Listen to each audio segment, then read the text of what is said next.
Hello everyone. In this brief video, I would introduce you to Pearson correlation coefficient and show you how it is implemented in R. Pearson correlation, as the name suggests, is a statistical metric that is used to define the relationship between two variables x and y. It was introduced by the famous statistician Carl Pearson. Let us consider two variables x and y.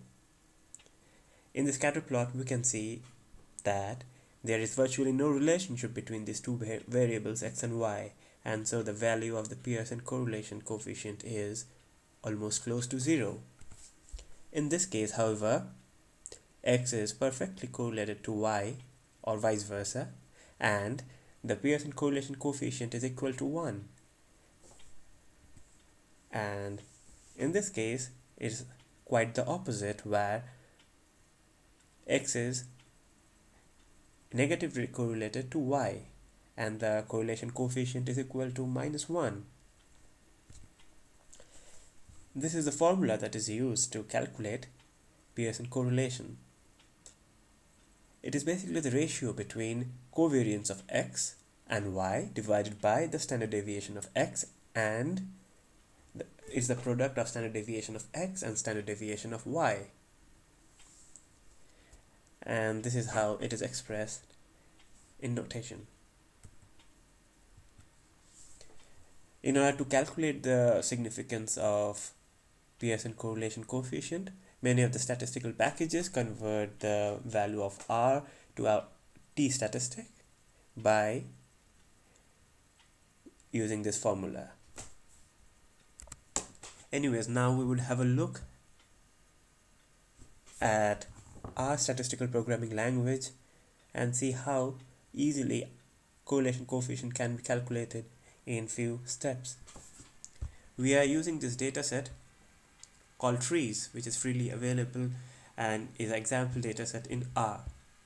It describes the relationship, or it's a dataset about girth, height and volume of several trees that were measured. Let us check how girth is related to height by plotting a scatter plot. In this diagram, in this plot, we can clearly see that height increases with increase in girth, which is quite obvious because a tree would likely grow taller with age. And of course, this is a positive correlation. Let's calculate the value of Pearson correlation. The value of Pearson correlation is 0.5, which is of course positive and fairly strong, if not extremely strong correlation. By the way, in biological systems, it is extremely rare to find a correlation close to 0.9 or 1.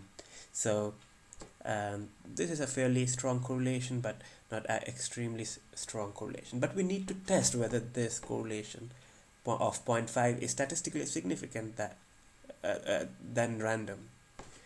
And to do this, we just use this command called cor.test, and this gives us a statistical test of Pearson correlation coefficient. So what we need to see basically is the p-value. The p-value of 0.002 indicates that the correlation is indeed statistically significant. That means it is much better than what we would expect by random. In other words, it means that the probability of getting a random correlation of 0.5 is extremely small.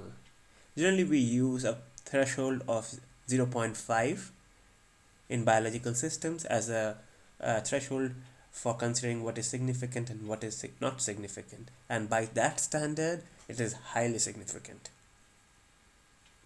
So therefore it is very easy to calculate correlation coefficient between two variables x and y in R using this process. One more thing that I would like to point out is about the 95% confidence interval, which basically also shows the quality of the parameter estimate or the statistic, in this case correlation coefficient. Since the 95% confidence interval does not include 0,